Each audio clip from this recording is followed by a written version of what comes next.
bringing you authentic news and unbiased analysis of the nation and the world. Yusuf Pathan जो cricket के मशहूर खिलाड़ी हैं, वह कहां से लड़ेंगे? तृणमूल की ओर से बहरमपुर यानी अधीर रंजन चौधरी के खिलाफ। तो ममता बनर्जी ने क्यों इन्हें इस जगह से खड़ा किया, क्यों अधीर रंजन चौधरी के खिलाफ खड़ा किया, इसका लॉजिक भी जानते हैं और इनके जीतने की संभावनाओं का विश्लेषण करते हैं। कितनी संभावना है कि यूसुफ पठान जीतेंगे और अधीर रंजन चौधरी को हरा पाएंगे? क्या कैलकुलेशन था ममता दीदी के दिमाग में जब उसने यह घोषणा की कि यूसुफ पठान लड़ेंगे अधीर रंजन के खिलाफ? तो सबसे पहले जानिए अधीर रंजन का एक खास जो उनके फेवर में है, वह है 5 बार वह लगातार जीतते आए हैं, 5 बार लगातार एमपी का चुनाव जीते हैं, एक बार भी नहीं हारे। 5 कॉन्जिक्यूटिव ये एमपी रह चुके हैं। लेकिन देखिए यहाँ पर लोकसभा 2014 और लोकसभा 2019 टीएमसी का वोट 19.7 से बढ़कर 39.2 यानी करीब करीब 20% का इजाफा तृणमूल का बढ़ा है और कांग्रेस का -5% कम हुआ है। तो 2014-2019 अब तो 2024 का होगा, तो इनका वोट बढ़ रहा है, टीएमसी का वोट बढ़ रहा है। हालांकि अधीर रंजन चौधरी हमेशा जीतते आए हैं, लेकिन वह उनका मार्जिन कम होता जा रहा है। कितने वोट से जीतते हैं उसका मार्जिन कम होता जा रहा है। इनका वोट परसेंटेज 20% कम गया कांग्रेस का, तृणमूल का 20% बढ़ गया और कांग्रेस का 5% कम गया। ये लोकसभा।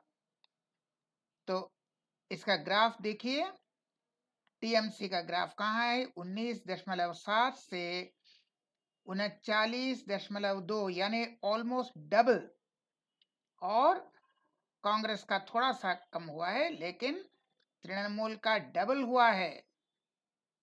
इसके बाद देखते हैं वेस्ट बंगाल क्या है। 24.9 और 50.1, फिर डबल। 2016 जो असेंबली चुनाव, वेस्ट बंगाल असेंबली चुनाव, विधानसभा चुनाव 2016 से 2021, ये वोट शेयर डबल 25 से 50, और कांग्रेस का बुरा हाल 45.9 यानी 46 से 15 यानी एक तिहाई।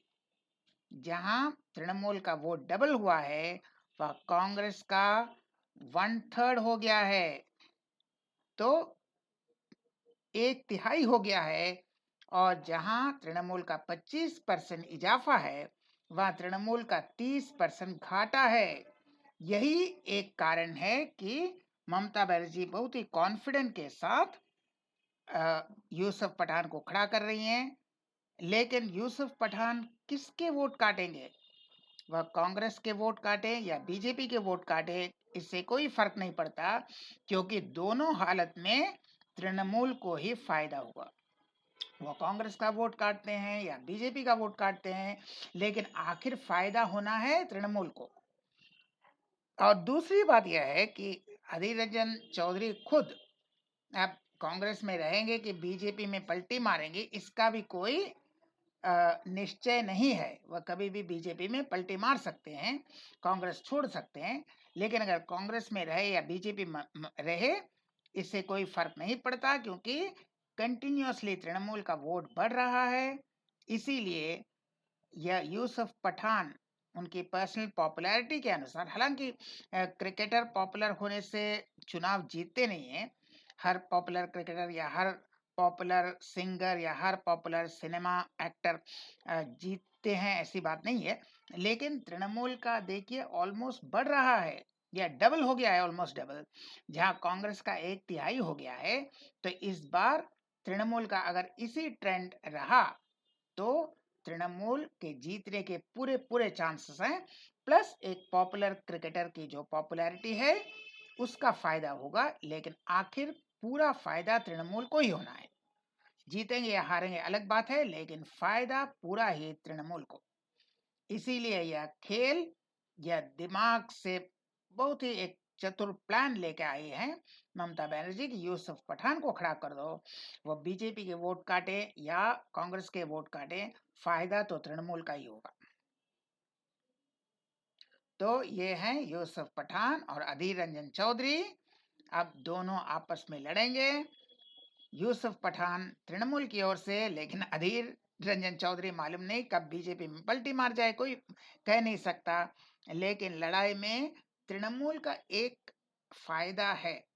ये नहीं है कि वो जीतेंगे या हारेंगे अलग बात है, लेकिन तृणमूल का एक एडवांटेज है, एक फायदा है। हम फिर मिलेंगे ऐसे और वीडियो के साथ, तब तक के लिए नमस्कार।